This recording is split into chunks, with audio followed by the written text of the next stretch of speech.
हैदराबाद वालों से मुझे भी बड़ा प्यार है। हैदराबाद वालों को सुनाने का भी मज़ा आ जाता है। हैदराबाद वाले जिंदा नबी के जिंदा गुलामों की तरह बात को सुना करते हैं। पता चलता है कि बंदा किसी जिंदा कौम से मुखातब है। अल्हम्दुलिल्लाह अल्हम्दुलिल्लाह। तो आपकी मुझे एक एक बात पर भरपूर तवज्जो दरकार होगी। अल्लाह ताला के वली जो होते हैं, जो औलिया अल्लाह होते हैं, इनका काम लोगों की रहनुमाई होता है। आजकल हमने जहां हर चीज का मयार अपना खुद साख्ता बना लिया है, वहां वली की पहचान और औलिया का वली वलायत का मयार जो है हमने अपनी ख्वाहिश के मुताबिक और अपने जहन के मुताबिक बना लिया है। हमने सोचा भाई कि अगर कहीं तबीयत खराब हो जाए तो अल्लाह के वली के पास चले जाना है, किसी के पेट में दर्द हो जाए तो अल्लाह के वली के पास चले जाना है, नज़ला जुकाम दूर ना हो रहा हो तो बस यही मकसद है, अल्लाह के वली के पास चले जाना है, मज़ार पे चादर चढ़ा के आ जाना है, या जिंदा हजरत हो तो फकत इस यही मकसद है कि दुआ करवानी है और आ जाना है। हमने फकत एक क्लिनिक की हद तक महदूद कर लिया है अल्लाह वालों की खानकाहों को। जैसे हर चीज का मयार हमने अपने जहन के मुताबिक बनाया, वैसे ही हमने इसको भी हमसे मुरादबाज लोगों ने अपने जहन के मुताबिक मयार बना लिया कि बस अल्लाह वालों का भी यही मकसद है कि जब कोई दुनियावी मुश्किल आ जाए उनके पास चले जाओ। यकीनन ये अल्लाह वालों की बरकत है कि उनके मज़ार पर आके अगर कोई अल्लाह से दुआ मांगे तो अल्लाह उस दुआ को जरूर कबूल फरमाता है, उनके वसीले से दुआ मांगे अल्लाह उस दुआ को जरूर कबूल फरमाता है। या अगर कोई अल्लाह का वली जिंदा मौजूद हो, कोई उसकी बारगाह में हाजिर हो के दुआ के लिए अर्ज करे तो बुखारी की हदीस के मुताबिक अल्लाह ताला फरमाता है मुझे उसके कहे पे गैरत होती है, जो वो कहता है मैं उसके कहे को जरूर पूरा करता हूँ, उसकी दुआ को जरूर पूरा करता हूँ। या हुजूर अलैहिस्सलाम ने जब खुद हजरत सैयदना फारूक आज़म रज़ियल्लाहु ताला अन्हु और हजरत सैयदना मौला कायनात मौला अली रज़ियल्लाहु ताला अन्हु को हजरत उवैस करनी से के पास कहा कि जब तुम्हारी उससे मुलाकात होगी तो मेरी उम्मत के लिए दुआ कराना। यहाँ मुहद्दिसीन ने तबसरा करते हुए यही कहा कि जो दुआ के लिए कह रहा है वो अंबिया का इमाम है, और जिनको हाथ पैगाम भेज रहा है वो तमाम उम्मतों में से जो चार सबसे अफजल हैं उनमें से दो हैं। सबसे अफजल सिद्दीक अकबर, फिर फारूक आजम, फिर सैयदना उस्मान, फिर सैयदना अली। तो चार सबसे अफजल हैं तमाम उम्मतों में, उनमें से दो को भेज रहा है। वो जो मकसूद कायनात है, भेजने वाला नबियों का इमाम, जिनको भेज रहा है दुआ के लिए वो सहाबा के इमाम, उन चार में से दो जो खुलफाए राशिदीन हैं, और जिसके पास भेज रहा है ना वो नबी हैं ना वो सहाबी हैं, वो तो वली हैं। मुहद्दिसीन ने कहा इसकी वजह यही है ताकि कयामत तक आने वाले जान ले, एक वक्त आएगा कि लोग बराह रास्त हुजूर से नहीं मिल सकेंगे, सहाबा के पास जाएंगे। फिर एक वक्त आएगा जब सहाबा अपने मज़ारात में जलवागर हो जाएंगे तो हुजूर ने खुद हजरत उवैस करनी के पास दुआ का पैगाम मुस्लिम के मुताबिक भेज के ये बता दिया कि फिर कयामत तक अल्लाह के वली दुनिया में बाकी रहेंगे। कोई भी बात अड़ जाए अल्लाह के वलियों के पास जाना, उनकी खिदमत में अर्ज करना, जब मेरे गुलाम हाथ उठाएंगे अल्लाह उनका कहा कभी मोड़ता नहीं है। इसमें कोई शक नहीं कि अल्लाह वालों की दुआ में बरकत है। अल्लाह वालों के मज़ारात पे जाने में अगर अल्लाह से दुआ मांगी जाए तो बहुत बरकत है, लेकिन हमने सिर्फ इसको मकसद बना लिया है। ये अल्लाह वालों की बरकत है, ये अल्लाह वालों का मकसद नहीं है। अल्लाह वालों का मकसद ये है कि उनकी जिंदगी से जाके सीखा जाए। अब हजरत दाता अली हजवेरी के मज़ार पे कोई हर साल हैदराबाद से जाए, हर साल वहां पर जाके हजारों लोगों में शरीक हो, घंटों लाइनों में खड़ा हो के मज़ार पे सलाम करे, लेकिन 15 साल से दाता साहब जा रहा है, कश्फुल माजूब को एक बार हाथ भी नहीं लगाया, तो क्या उसको दाता साहब का भलन कहा जा सकता है? क्या उसको दाता साहब से मोहब्बत करने वाला कहा जा सकता है? कोई सैयदना गौस आजम की 11वीं तो हर महीने मनाता है, लेकिन सैयदना गौस आजम के 11 अकवाल भी उसको याद ना हो। सैयदना गौस आजम ने इंसान को जिंदगी गुजारने का क्या तरीका और क्या सलीका सिखाया है, इसकी तरफ ही उसकी तवज्जो ना हो, तो क्या उसको गौस पाक का दीवाना कहा जा सकता है? इन अल्लाह वालों का मकसद सिर्फ ये नहीं है कि इनके उर्स मनाए जाएं, इन अल्लाह वालों का मकसद यही नहीं है कि इनके मज़ार पर जाके चादर चढ़ा दी जाए, इनका अल्लाह वालों का मकसद यही नहीं है कि इनके नाम की निस्बत को अपने नाम के साथ लगा दिया जाए। ये सब कुछ बायस बरकत है अगर शरीयत के मुताबिक उसूलों के मुताबिक किया जाए जो इन अकाबिर ने बयान किया। लेकिन इन अल्लाह वालों का अव्वलीन मकसद यह है कि जिस तरह इन्होंने अल्लाह की बंदगी की उसको सीखा जाए और उस तरह अल्लाह की बंदगी को किया जाए। जिस तरह इन्होंने अल्लाह का खौफ दिल में बसाया उसको पढ़ा जाए और उस तरह अल्लाह का खौफ दिल में बसाया जाए। जिस तरह इन्होंने अपनी जमीनों को सजदों से तकद्दुस बख्शा, उस तरह अपनी जमीनों को सजदों से तकद्दुस बख्शा जाए। जो इन्होंने अकायद और नजरियात पे पहरा दिया, उन अकायद और नजरियात को याद करके उनको दिलों में बसाया जाए। जिस तरह इन्होंने बेनमाजियों को नमाजी किया, उस तरह अपनी जमीनों को सजदों के नूर से तकद्दुस बख्शा जाए। जब इंसान उस तरह अल्लाह की बंदगी करेगा, हजरत मौलाना रूम ने कहा ना कि शेख के परों पे बैठ के परवाज करो, अपने पीर के पर पे बैठ के परवाज करो। इसको मेरे जद अमजद हजरत ख्वाजा अब्दुल रहमान से किबला जब पूछा गया कि बताइए शेख के पर पे बैठ के परवाज करो, इसका मुराद क्या है? आपने फरमाया कि अगर चूंटी भी शहबाज के पर पे बैठ जाए ना, तो फिर वो परवाज चूंटी की नहीं होती, परवाज शहबाज की होती है। अगर मक्खी भी शहबाज के परों पे बैठ जाए तो फिर परवाज मक्खी की नहीं होती, परवाज शहबाज की होती है। कहा शेख के परों पे बैठने से मुराद ये है, जिस तरह शेख सजदे करता है तुम भी वैसे सजदे करो, जिस तरह शेख अल्लाह से डरता है तुम भी वैसे अल्लाह से डरो, जिस तरह शेख शरीयत को थामे है उस तरह तुम भी शरीयत को थामो, जिस तरह शेख ने अल्लाह का जिक्र की तलकीर की है उस तरह तुम भी अल्लाह का जिक्र की अपने आदत बनाओ। और कादरी सिलसिले का खुश नसीब लोगों जिन्होंने हजरत गौसे आजम के हाथ में हाथ दिया है, या वो जिन्होंने मुजद्दिद अल-फ़सानी का हाथ थाम रखा है, या वो जिन्होंने ख्वाजा मोइनुद्दीन चिश्ती का हाथ थाम रखा है। जिस तरह तुम्हारे अकाबिर ने अल्लाह का जिक्र किया वैसे अल्लाह का जिक्र करो। इस तरह तुम शेख के पर पे बैठोगे, फिर जब शेख के पर पे बैठोगे ना, फिर परवाज तुम्हारी नहीं होगी, परवाज तुम्हारे शेख की होगी। ऐसे ही तो नहीं गौसे आजम ने कहा कि मेरे मुरीद के लिए कोई खौफ नहीं है, ऐसे ही तो नहीं मुजद्दिद अल-फ़सानी ने जन्नत के वादे किए अपने मुरीद से। बात यह है कि जब शेख के पर पे बैठोगे तुम्हारा काम है शेख की तबाह करना, फिर बंदा मिट जाए ना आका पे। वो बंदा क्या है? बेखबर हो जो गुलामों से, वो आका क्या है?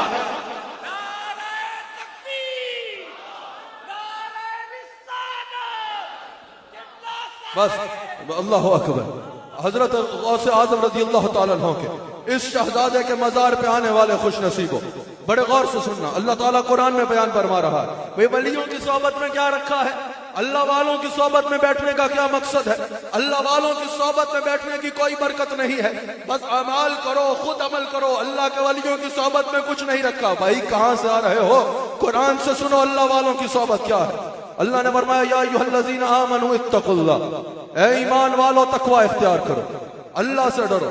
अब जिससे कलाम हो रहा है वो पहले साहिब ईमान है, क्योंकि आगाज में फरमाया या अय्युहल्लज़ीना आमनू, फिर वो साहिब तकवा भी है जिसको तकवा इख्तियार करने का हुक्म दिया जा रहा है। तकवा का मुराद इंसान अल्लाह का ऐसा खौफ दिल में लाए कि जो अल्लाह ने करने को कहा वो करे, जिससे रुकने को कहा उससे रुके। मुफस्सिरीन ने कहा तकवा से मुराद एक लफ्ज में ये होगा, जहां अल्लाह ने हाजिर होने का हुक्म किया वहां से अल्लाह इंसान को गैर हाजिर ना पाए, और जहां अल्लाह ने गैर हाजिर रहने का हुक्म दिया वहां कभी अल्लाह इंसान को हाजिर ना पाए। ये तकवा है। अल्लाह अकबर। अब गौर से मेरी बात को सुनना। मुफस्सिरीन ने कहा कि यहां जिससे कलाम हो रहा है वो साहिब ईमान भी है और साहिब तकवा भी है। साहिब ईमान होने के बावजूद, साहिब तकवा होने के बावजूद उसको कहा जा रहा है वकूनू मअस सादिकीन। अब हमारे सच्चे बंदों का दामन थाम लो। अब सवाल यह है कि अगर अल्लाह वालों का काम पैगाम देना तो अव्वलन है, मैंने कहा कि अल्लाह वालों का अव्वल काम यह है कि वो लोगों को दीन की तबलीग करे, पहले दीन का इल्म हासिल करे। जिसको खुद ही नहीं पता दीन के बारे में वो किसी को दीन के बारे में क्या सिखाएगा। अल्लाह वालों का काम है कि वो लोगों को अल्लाह से मिलाएं। अब अगर आमिर फयाजी साहब मुझे कहे कि ये हमने नया कैमरा लिया है, हुसैन हसीबुर रहमान तुमने इस कैमरे की मार्केटिंग करनी है, मैं मार्केटिंग तो करूंगा लेकिन ऐसी करूंगा कि सत्यानाश कर डालूंगा। दोबारा कोई उस कैमरे को खरीदने की सोचेगा भी नहीं, क्योंकि मुझे उस कैमरे के बारे में पता ही कुछ नहीं। कैमरे की मार्केटिंग के लिए जरूरी है मुझे कैमरे के बारे में पता हो। इसी तरह अल्लाह वाले का मकसद यह है कि वो अल्लाह से मिलाए। जिसको अल्लाह के दीन के बारे में पता ही नहीं वो अल्लाह से मिलाने का जामिन कैसे होगा? समझ आ रही है? पहले जरूरी है कि अल्लाह वाला अल्लाह के बारे में जानता हो, अल्लाह के दीन के बारे में जानता हो, हुजूर की शरीयत के बारे में जानता हो, ताकि लोगों को इससे जोड़े। क्या यहां काम खत्म हो जाएगा? नहीं।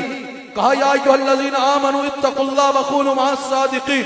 मुफस्सिरीन ने कहा जिससे कलाम हो रहा है वो साहिब ईमान भी है, फिर साहिब तकवा भी है, लेकिन उसके बावजूद कहा जा रहा है वक़ूलू मअस सादिकीन। हजरत यहाँ पर मुफस्सिरीन ने सवाल किया कि सवाल यह है कि जब साहिब ईमान खुद है, जब साहिब तकवा खुद है, अब उसको सादिकीन की सोहबत की क्या जरूरत है, अब उसको अल्लाह वालों की सोहबत की क्या जरूरत है? साहिब ईमान ऑलरेडी है, साहिब तकवा ऑलरेडी है जिससे कलाम हो रहा है, अब वो अल्लाह के वली के साथ क्यों जुड़े? यहाँ बड़ी खूबसूरती से समझाया, कहा बात यह है कि जैसे इंसान दुनिया में दौलत इकट्ठी कर लेना, सिर्फ दौलत जमा कर लेना बड़ी बात नहीं होती, बड़ी बात होती है कि उस दौलत की हिफाजत भी करे। कोई 70 साल लगा के दौलत जमा करे, 70 साल बाद कोई डाकू आकर लूट के सारी दौलत चला जाए, क्या सारी मेहनत जाया हो गई या नहीं हो गई? पता चला सिर्फ दौलत कमा लेना बड़ी बात नहीं है, बल्कि दौलत की हिफाजत करना भी जरूरी है। कहा इसी तरह जिस तरह दुनिया की दौलत तो दुनिया का डाकू लौटाता है, तुम्हारी सबसे बड़ी दौलत तुम्हारा ईमान और तुम्हारा तकवा है। कहा एक डाकू ऐसा भी है जो तुम्हारा ईमान लूट लेता है, एक डाकू ऐसा भी है जो तुम्हारा तकवा लूट लेता है, एक डाकू ऐसा भी है जो तुम्हारे से कोई ऐसा अमल करा के तुम्हारी सारी उम्र की इबादत लूट लेता है। उस डाकू का नाम शैतान है। कहा अगर शैतान से बचना चाहते हो ना, तो जब अल्लाह ने शैतान को रांदा दरगाह फरमाया था, उसने कहा था कि या अल्लाह मैं इस आदम की औलाद को गुमराह करूंगा, अल्लाह ने फरमाया जो मेरे होंगे उन पे तेरा बार नहीं चलेगा। और शैतान ने खुद कहा सिवाय उसके उसको भड़का सकूंगा कि जो तेरे मुखलिसीन होंगे, जो तेरे मुखलिस होंगे उन पे मेरा बार नहीं चलेगा। कहा यहाँ वक़ूलू मअस सादिकीन का मुराद यह है कि अगर शैतान से बचना चाहते हो, अगर चाहते हो तुम्हारे ईमान और तुम्हारे तकवा पर कोई चौकीदार बैठे, अल्लाह के किसी कामिल वली का दामन थाम लो, वो तुम्हारे ईमान का भी चौकीदार बनेगा, तुम्हारे तकवा का भी चौकीदार बनेगा। अगर ईमान की हिफाजत चाहते हो तो आ जाओ उनकी मजलिस में, आ जाओ जिनकी मजलिस में शैतान नहीं आता, आओ अल्लाह के वली का दामन थाम लो, ये तुम्हारे ईमान की भी हिफाजत करेगा और तुम्हारे तकवा की भी हिफाजत करेगा। ऐसे ही तो नहीं, सारी जिंदगी तहकीक के बाद, सारी जिंदगी कुर्ब इलाही की जुस्तजू के बाद, सारी जिंदगी के मुजाहिदे के बाद मौलाना रूम नतीजा बयान कर रहे हैं, यक जमाना सोबते बालिया बेतरसत सालतात बेरिया, यक जमाना सोबते बालिया, एक लम्हा भी जो अल्लाह के किसी कामिल वली की बारगाह में गुजारा जाए, बेतरसत सालतात बेरिया, मौलाना रूम कहते हैं 100 साल की बेरिया इबादत से बेहतर है। अब यहां सवाल बनता है, 100 साल की बेरिया इबादत में सजदे होंगे, 100 साल की बेरिया इबादत में रोजे होंगे, 100 साल की बेरिया इबादत में सदका होगा, ये कैसे हो सकता है कि 100 साल की इबादत पर अल्लाह के वली की बारगाह में गुजारा गया एक लम्हा भारी आ जाएगा? इसका जवाब सुनो, मैं अपने इमाम अहमद रजा की जुबानी नहीं बताता, मैं अपने शेख मुजद्दिद अल-फसानी की जुबानी नहीं बताता, मैं अपने अकाबिर की जुबानी नहीं बताता। आओ अशरफ अली थानवी की जुबानी बताता हूँ। अशरफ अली थानवी ने कलीद मसनवी ने कहा मेरे लिए हुज्जत इमाम अहमद रजा की बात होगी, लेकिन ताकि आपको भी समझ लग सके इसलिए बताता हूँ। मेरे लिए यह बात हुज्जत, मेरे लिए जो हुज्जत होगी वो इमाम अहमद रजा की बात होगी, मेरे लिए जो हुज्जत होगी वो गौसे आजम की बात होगी, मेरे लिए जो दलील बनेगी वो इमाम रब्बानी मुजद्दिद अल-फसानी की बात होगी। लेकिन ताकि आप सुन सको और समझ सको इसलिए बता रहा हूँ, आपसे मुराद आप नहीं, आपसे मुराद बाहर। कलीद मसनवी में अशरफ अली थानवी ने कहा कि यक जमाना सोबते बालिया बेतरसत सालतात बेरिया, इससे मुराद ये है क्योंकि 100 साल की इबादत कर लेना ये यकीन नहीं है कि खातिमा ईमान पे होगा। मुमकिन है कि आखिरी वक्त में शैतान कोई ऐसा काम करवा दे कि सारी उम्र की इबादत जाया हो जाए, सारी उम्र की कमाई जाया हो जाए। 100 साल की इबादत के बाद भी ये गारंटी नहीं है कि खातिमा ईमान पे होगा। शैतान का वार भारी आ गया, शैतान के चंगल में फंस गए, एक काम बदअकीदगी का कोई ऐसा जुमला निकल गया खतरनाक तरीन, या कोई एक अमल ऐसा हो गया ईमान चला गया, सारी कमाई जाया हो जाएगी। लेकिन अशरफ अली थानवी ने कहा कि अगर किसी अल्लाह के कामिल वली का दामन एक लम्हे के लिए भी थाम लोगे तो वह अपनी निगाहों से तुम्हारे सीने में ईमान का नूर ऐसे नक्श कर देगा कि शैतान जितना भी खुरचना पाए वो खुरच नहीं पाएगा। पता चला अल्लाह के वलियों में यह ताकत होती है। मौलाना रूम ने कहा ना कि दिल का दिल से खुफिया रिश्ता होता है। अल्लाह के वली की नजर में वो तासीर होती है कि वो किसी पे नजर भी डाल दे तो अपने सीने का नूर उसके सीने में मुंतकिल कर दिया करता है। यक जमाना सोबत औलिया बेतरसत साल अतात बेरिया। अल्लाह अकबर।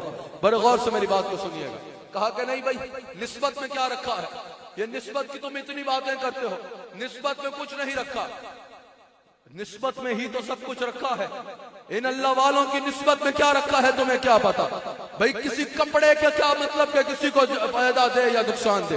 कोई कपड़ा किसी के लिए कैसे फायदा या नुकसान का बायस बन सकता है। कपड़ा जिस्म ढांपने का तो काम दे सकता है, आगे कपड़े का क्या काम है। लेकिन अगर उसी कपड़े को निस्बत हो जाए अल्लाह के नबी के साथ तो सूरह यूसुफ की आयत नंबर 93 और 94 पढ़ो।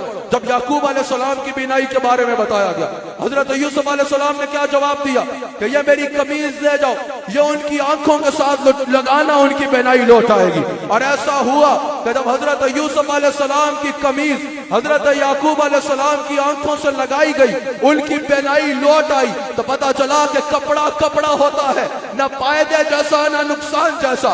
लेकिन अगर उसी कपड़े को निस्बत नबी से हो जाए तो वो बीनाई देना शुरू कर देता है। जब हजरत इब्राहिम अलैहिस्सलाम के लिए अल्लाह ने आग को हुक्म फरमाया, या नारुकुनी बर्दमन सलामन अला इब्राहिम, ए आग इब्राहिम अलैहिस्सलाम के लिए ठंडी और सलामती वाली हो जा।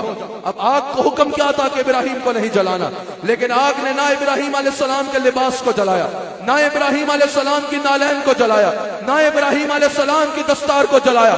सवाल यह है कि हुक्म तो था इब्राहिम को ना जलाना, लेकिन अगर लिबास जल भी जाता, नालैन जल भी जाती तो मौजज़ा कम नहीं था।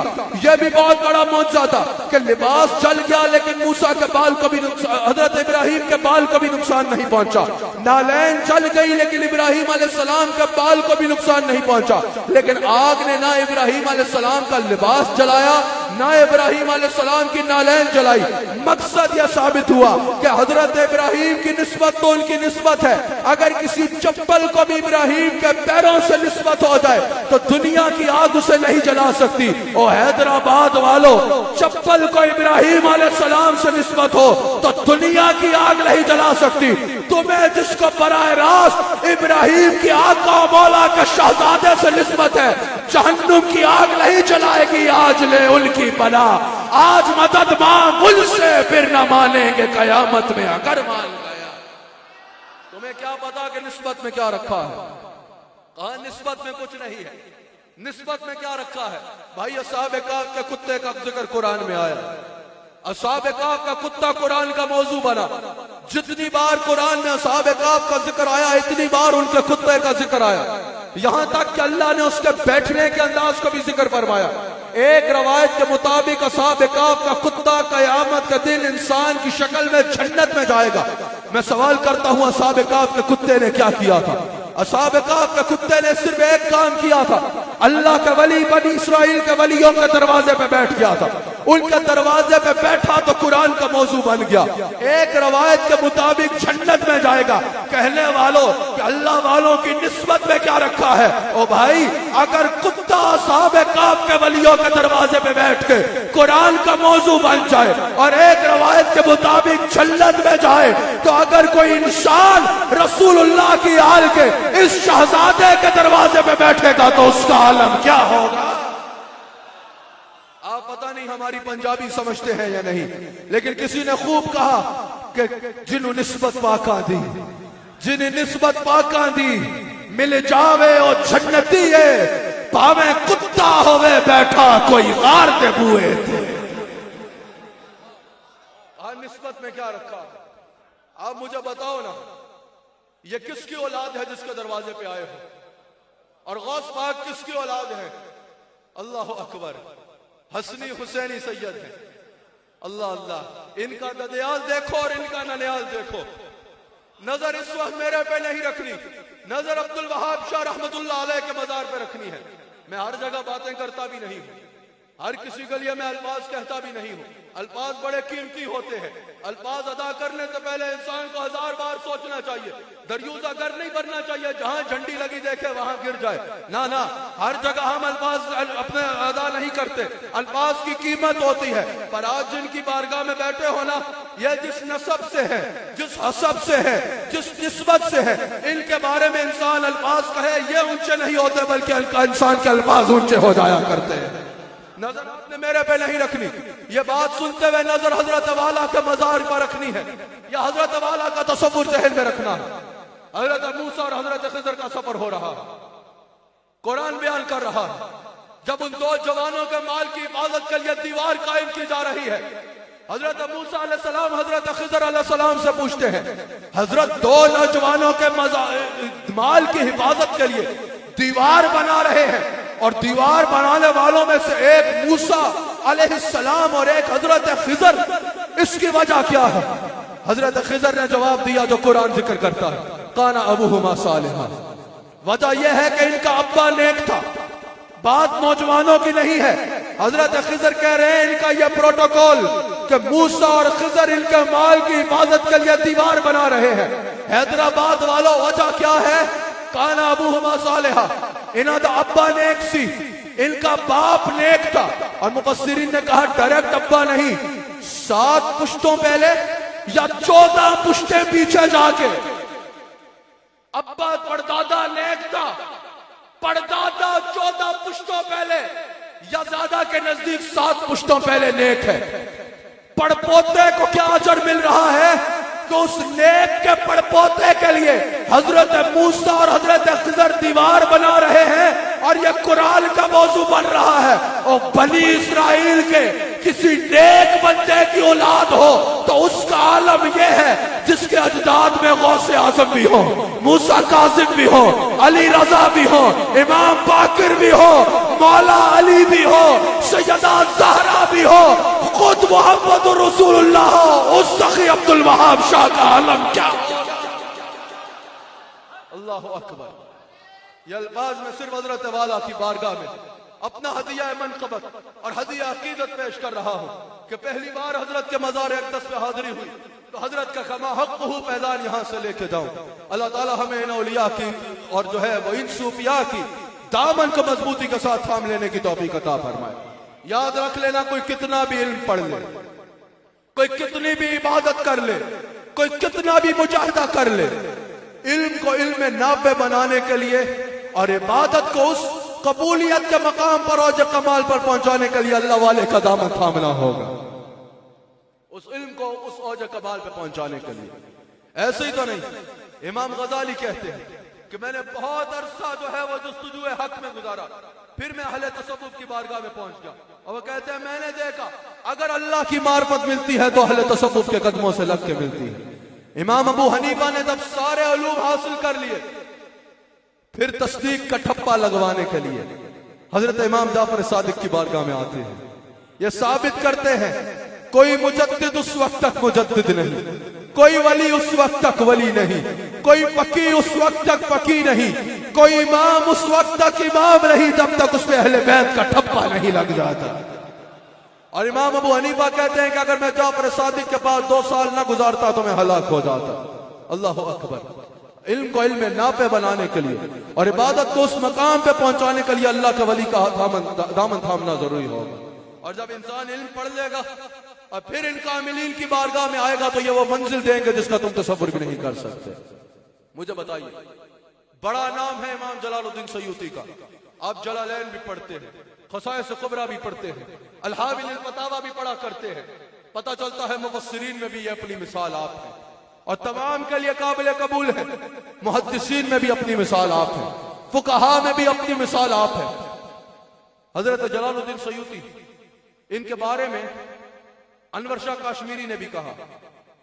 अनवर शाह काश्मीरी एक खास तबके के बड़े इमामों में से क्या कहा कि अशरफ थानवी ने भी कहा कि जलालुद्दीन सयूती उस जात का नाम है कि जिसको 72 मरतबा जागती आंख से मुस्तफा का दीदार हुआ। हजरत ये मंजिल मिली कैसे? मैं अपनों के भी नाम ले सकता था, लेकिन इसलिए बता रहा हूं ताकि सारे ही सुन लें, सब मुतवज्जा हो जाए बात। फिर वो कहते हैं ना, hit when iron is hot. एक बार मुतवज्जे हो कि अच्छा हम उन्होंने भी कहा कि 72 मरतबा जागती आंख से दीदार हुआ, फिर सुनो ये दीदार मिलता कैसे है, अल्लाह वालों की बरकत होती क्या है। हजरत इमाम जलालुद्दीन सयूती कहते हैं मैं हदीस देने जो है वो सफर कर रहा था, हदीस लेने के लिए मिस्र जा रहा था, रस्ते में अल्लाह के वली हजरत शहाबुद्दीन सारी से मुलाकात हुई। पूछा कि सयूती कहां जा रहे हो? कहा हदीस लेने के लिए जा रहा हूं। इतनी दूर जा रहे हो, मेरे मुसल्ले पे बैठ जाओ।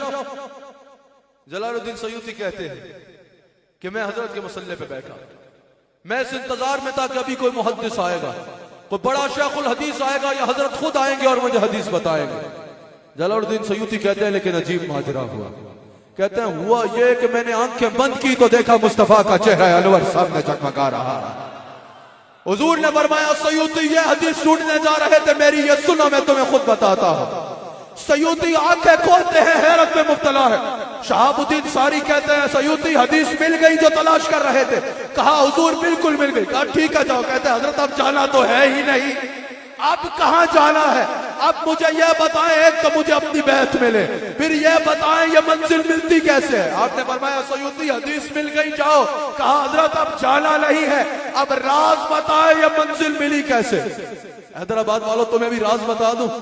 हजरत शहाबुद्दीन सारी ने कहा सयूती 40 दिन जिंदगी के ऐसे गुजार के हुजूर के अलावा कोई तसव्वुर ना हो। 40 दिन ऐसे गुजार दे कि आंखें खोल तो तसव्वुर रसूलुल्लाह का, आंखें बंद कर तो तसव्वुर रसूलुल्लाह का, उठो तो तसव्वुर रसूलुल्लाह का, बैठो तो तसव्वुर रसूलुल्लाह का। 40 दिन ऐसी मेहनत करो, एक सेकंड भी तवज्जो हुजूर से ना हटे, ये मकाम मिलेगा। तुम आंखें बंद करोगे, दीदार मुस्तफा किया करो। अल्लाहु अकबर। फिर इमाम सयूती को यह मकाम मिला, यह मर्तबा मिला जिसका आप जिक्र खुद फरमाते हैं। एक शेख की बंदा जब निगाह में आ जाता है, कोई पूछे इमाम फखरुद्दीन राजी से हजरत आखिरी वक्त में क्या काम आया? क्या वो 101 दलाइल काम आए? क्या सारी उम्र की तहकीक काम आई फखरुद्दीन राजी को? या वो जुमला वो लम्हा काम आया जो नजमुद्दीन कुबरा की बारगाह में गुजारा? तो जवाब यह है वो लम्हा काम आया। कोई मौलाना रूम से पूछे कि हजरत बताइए इतना बड़ा मकाम कि दुनिया भर में आपके इल्म से इस्तेफादा किया जा रहा है, यह मकाम मिला तो मिला कैसे? मौलाना रूम बताएंगे मौलवी हरगिज न शुद मौलाए रूम ता गुलाम शम्स तबरेज़ी न शुद। खुलासा कलाम यही होगा कि मुझे जितना मकाम मिला, जितनी मंजिल मिली, जितना रुतबा मिला, वो मेरे मुर्शिद काबिल की निगाह से मिला। अल्लाह ताला हमें इन वलियों की कमा हक़्क़ुहु निस्बत अता फरमाए। इन औलिया की सोहबत में बड़ा कुछ है भाई, बड़ा कुछ है इन औलिया की सोहबत में। जब हुजूर ने फरमाया ना अलमरउ अला दीन खलील ही, के इंसान अपने दोस्त के दीन पे होता है। फिर जब हुजूर ने फरमाया, बुखारी में मौजूद है, हज़रत अबू मूसा अशरी रावी है कि अच्छी सोहबत की मिसाल खुशबू बेचने वाले की तरह है और बुरी सोहबत की मिसाल आग की भट्टी फूकने वाले की तरह है।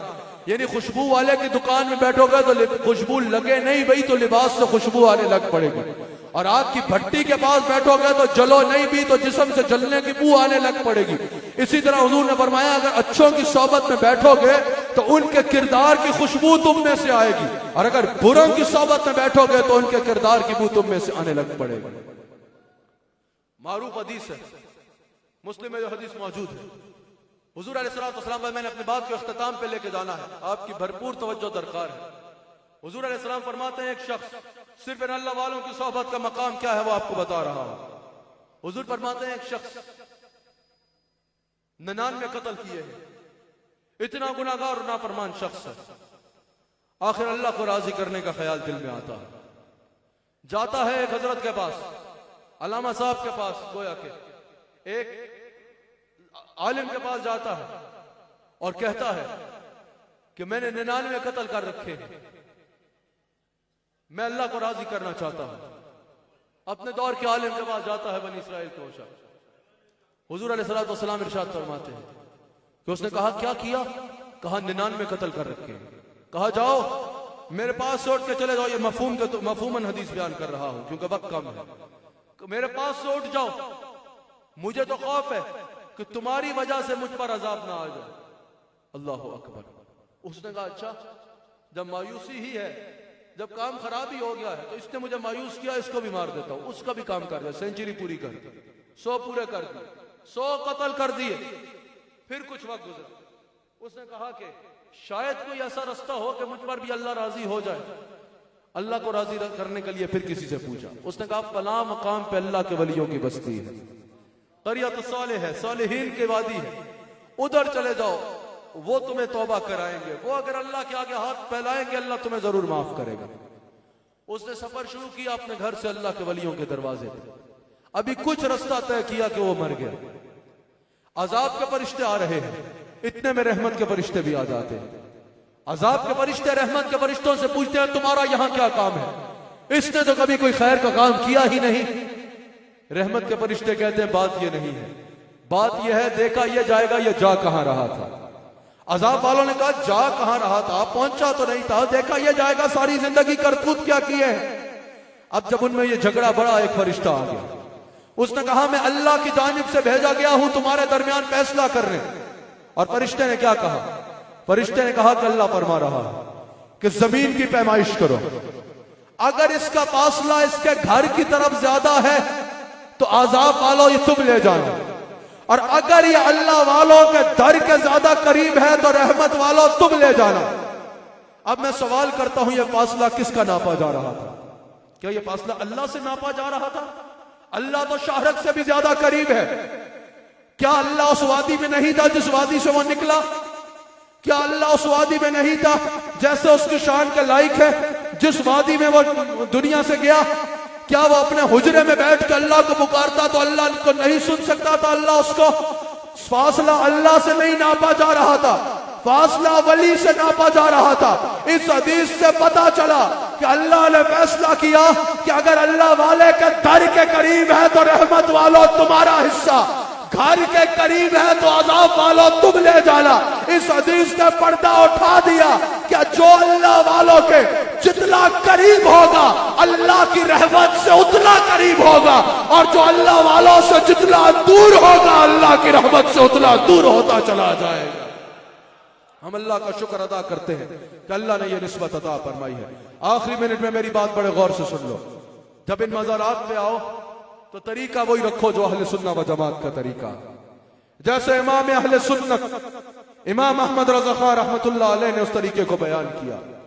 आला हजरत ने जो तरीका बयान किया वो उनकी इजाद नहीं है, आला हजरत ने जो अकीदा बयान किया वो भी उनकी इजाद नहीं है, लेकिन इल्म दीन के और अकायद के जो फूल पूरी दुनिया में बिखरे हुए थे उनको इकट्ठा करके दलाइल का अंबार लगा के गुलदस्ता बनाकर जिसने अहले सुन्नत को दिया उस इमाम को इमाम अहमद रज़ा खान कहा जाता है। जब अल्लाह के किसी वली के मजार पे हाजिर हो अदब से सलाम करो। नहीं नहीं नहीं भाई, वली के मजार पे जाना शिर्क है, वली के मजार पे जाकर ये लोग जो है वो शिर्क करते हैं, सजदे करते हैं, वो वही वाज़ेह है। आला हजरत ने भी बयान किया, मुजद्दिद अल-फसानी ने भी बयान किया, वली की कब्र तो वली की कब्र है, कोई रसूलुल्लाह अलैहिस्सलातु वस्सलाम की कब्र को भी सजदा करेगा तो ये शरीयत में जायज नहीं है। अल्लाह के सिवा किसी को भी सजदा ताजीम जो है वो हराम है और सजदा इबादत शिर्क है। अल्लाह के वली की कब्र पे जाके अल्लाह से नहीं मांग रहे होते, वली से ही मांग रहे होते हैं, उसको मालिक हकीकी समझ के। हमने खुद देखा है। ओ भाई, अवल तो ऐसा होता नहीं है, अगर देखा है तो उसको देख के हमारे मस्तक पे फैसले क्यों कर रहे हो?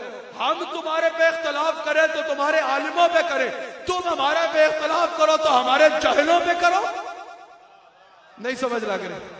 अपना मयार खुद ही सेट कर रहे हो। हमारे बड़ों ने इख्तलाफ किया तो तुम्हारे आलिमों पे किया, अभी तक दम नहीं है कि अहमद रजा के कलम का जवाब दे सको। तुम्हें जो घोंसले मारने हैं तो हमारे जहलों को देख के बात कर रहे हो। नहीं नहीं, एक बार बरेली की तरफ देखो, एक बार बगदाद की तरफ देखो, एक बार सरहद की तरफ देखो, तब है तो इख्तलाफ करके दिखाओ ना। आला हजरत ने कहा सुनो वलियों के मजार पे कैसे जाना है, जाओ, जाके अदब से सलाम करो, अस्सलाम वालेकुम या सैयदी, अस्सलाम वालेकुम या सैयदी।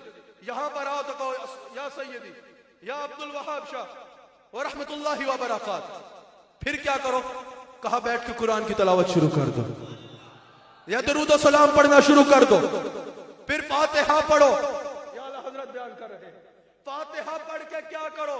अल्लाह से दुआ करो, वली से दुआ ना करो, क्योंकि दुआ इबादत है। मैं आगे बताता हूं, अल्लाह से दुआ करो और उस वली के लिए भी दुआ करो कि या अल्लाह ये जो मैंने तिलावत की इसका सवाब तू मेरे अमल के मुताबिक नहीं अपनी रहमत के मुताबिक इनकी कब्र में अनवर पे नाजिल फरमा।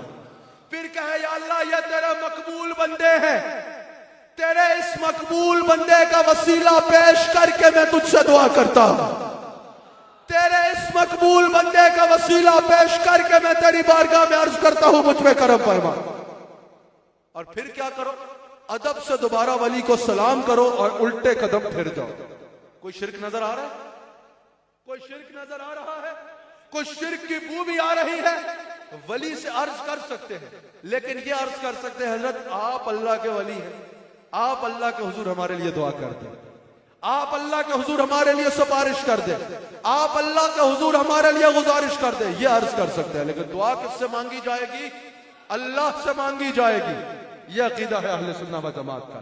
इस तरह सुन्नी अल्लाह वालों के मज़ारात पे हाजिर होते हैं। अल्लाह ताला हमें अकीदा अहले सुन्नत पे इस्तिकामत अता फरमाए। अल्लाह ताला हम सबको अकीदा अहले सुन्नत पर साबित कदम रहने की तौफीक अता फरमाए। और ये याद रखिएगा, ये सबसे बड़े सैयद हैं गौसे आजम। जब गौसे आजम का नाम लेते हो तो फिर अकीदा भी गौसे आजम वाला रखो, अकीदा भी गौसे आजम वाला रखो। सैयद सबसे बड़ा कौन है? गौसे आजम। गौसे आजम ने किसी एक सहाबी के ऊपर भी जुबान दराज करने की इजाजत नहीं दी। रसूलुल्लाह अलैहि सलाम के किसी एक सहाबी पर भी बकवास करने वाला गौसे आजम का गुलाम नहीं हो सकता। सुन्नी भी तो होने का सोच भी नहीं सकता, गौसे आजम का गुलाम होने का भी सोच भी नहीं सकता। हुजूर के सहाबा के मामले में अदालतें कायम करने वाला, हुजूर के सहाबा के मामले में बकवास करने वाला सबसे बड़ा सैयद गौसे आजम बता गया कि वो हमारा हो ही नहीं सकता। हुजूर अलैहिस्सलाम की हर निस्बत का हया करो। हुजूर ये याद रखना, आज भी किसी से अकीदत करते हो तो अकीदा जो है वो अकीदत के ताबे नहीं है। समझ आ गई? अकीदा अकीदत के ताबे नहीं है कि जिससे अकीदत उसका अकीदा, बल्कि अकीदत को अकीदे के ताबे होना चाहिए। जिसका अकीदा गौस पाक वाला हो, जिसका अकीदा इमाम अबू हनीफा वाला हो, जिसका अकीदा मुजद्दिद अल-फ़सानी और इमाम अहमद रजा वाला हो, उससे अकीदा रखो। और जिसका अकीदा किसी और वाला हो, जिसकी भी औलाद हो, जिसके भी गद्दी पे बैठा हो, जिसकी भी दस्तार पहले हो, ऐसे निकाल के बाहर फेंक दो जैसे मक्खी को दूध से निकाल के बाहर फेंक दिया जाता है। अल्लाह ताला हमें अकीदा अहले सुन्नत पे कायम रखे। अल्लाह ताला हजरत क़िबला गुलशन इलाही साहब को मजीद तौफीक़ात खैर में बरकत अता फरमाए। अल्लाह ताला हजरत के साहबजादे को, इस पूरी कमेटी को, इस पूरी खानकाह को जो है वो तासुब क़यामत इस खानकाह को आबाद रखे। हजरत वाला का फैज़ जो हैदराबाद से पूरे सिंध को, पूरी दुनिया को मुनव्वर फरमा रहा है, अल्लाह ताला इस फैज़ को जारी रखे। अल्लाह ताला हमारे हाजी अब्दुल रऊफ साहब क़िबला को उम्र दराज बिल खैर अता फरमाए, मजीद बरक़ात अता फरमाए, तौफीक़ात खैर में बरकत अता फरमाए। आमिर फयाजी साहब जो शब रोज़ फ़रोग़ इश्क़ रसूल के लिए जो है वो कोशा होते हैं, आमिर फयाजी साहब मेरे भाइयों की तरह हैं। अल्लाह ताला फयाजी साहब को मजीद इज्जत बरकत अता फरमाए। और जो मेरे दिल में इस वक्त इनके लिए दुआ है, अल्लाह ताला वो जल्दी कबूल फरमाए। अल्लाह ताला हजरत को मजीद बरक़ात अता फरमाए। और हजरत भी पीछे से ये हैदराबाद वाले हैं ना, तो अपने शहर का होने का फ़ायदा उठा रहे हैं, लुक़मे दे रहे हैं। अल्लाह ताला जो है वो कह रहे हैं नात शरीफ भी पढ़ दो।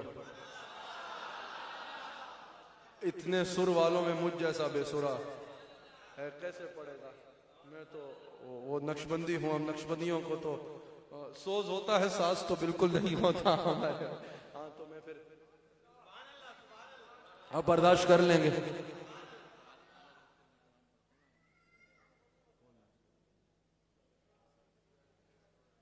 अच्छा, अब मेरे साथ फिर पढ़ लीजिएगा। तो हज़रत आप भी आज अगर शरीक हो जाएं।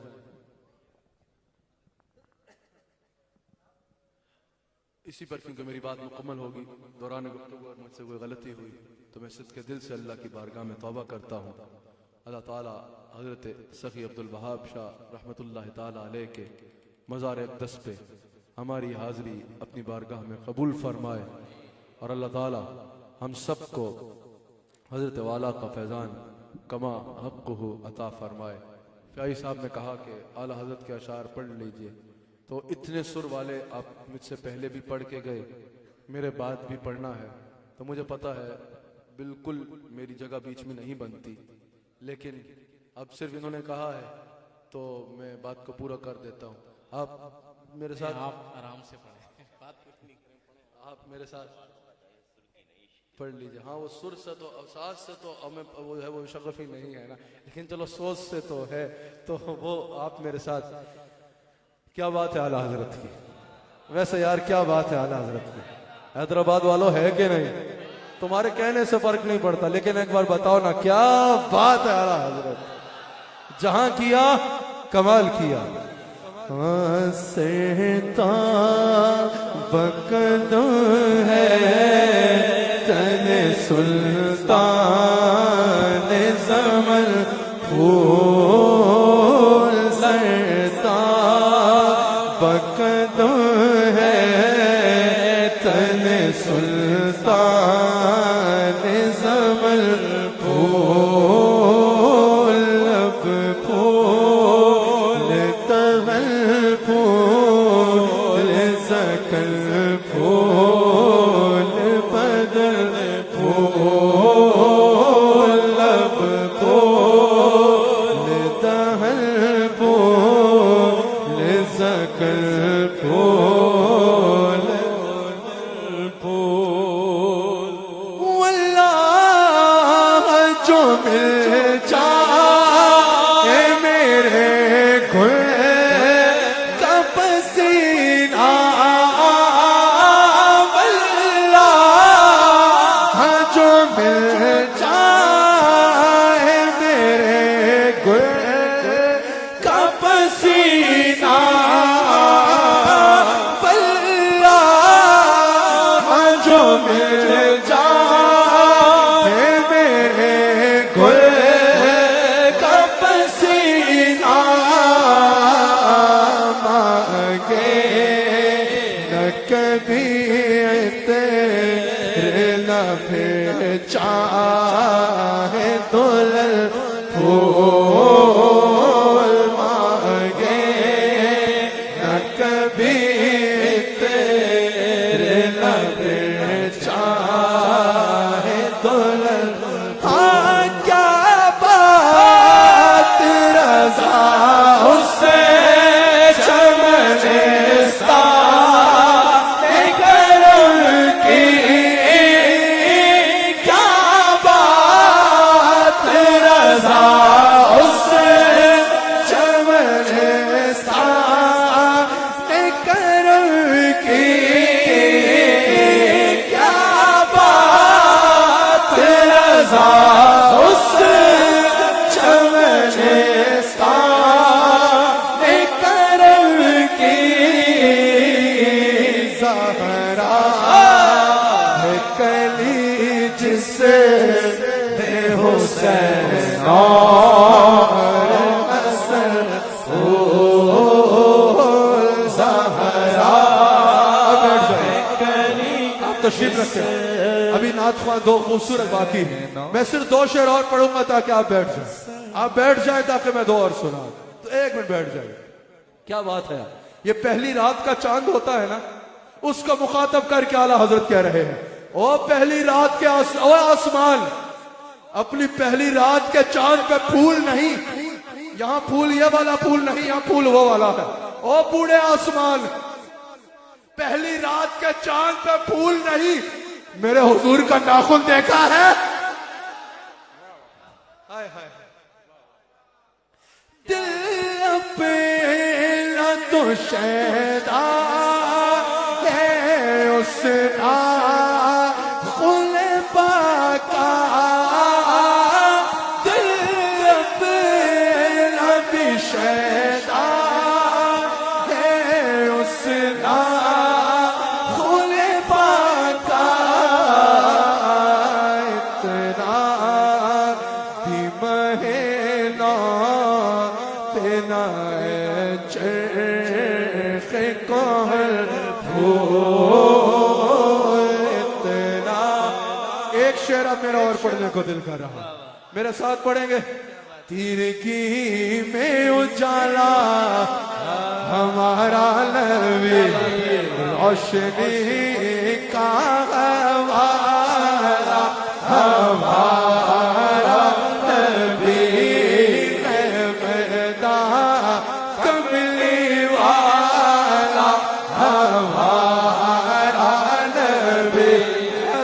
हैदराबाद वालों, रूह राजी हो जाए ऐसे कहना है। हाथ उठाओ। लोग कहते हैं इतना ऊंचा पढ़ो कि हुजूर सुन ले। हुजूर को सुनाने के लिए चिल्लाने की जरूरत नहीं है, सुनाने के लिए नहीं पढ़ना, मनाने के लिए पढ़ना है। जिस जिसका ये अकीदा है, एक बार मेरे मजे को भी मजा आ जाए। मैं पिंडी से आया, मुस्तकिल कई दिन से मुसाफरत में हूं, सफर में हूं, थकावट भी है, लेकिन हजरत की मोहब्बत में यहां आया। आपने ऐसा पढ़ना है कि मुझे मजा आ जाए। हैदराबाद का जो इंप्रेशन मैं लेकर जाता हूं, मुझे वो इंप्रेशन बरकरार रहे। गैबदा कमली वाला हमारा नबी सबसे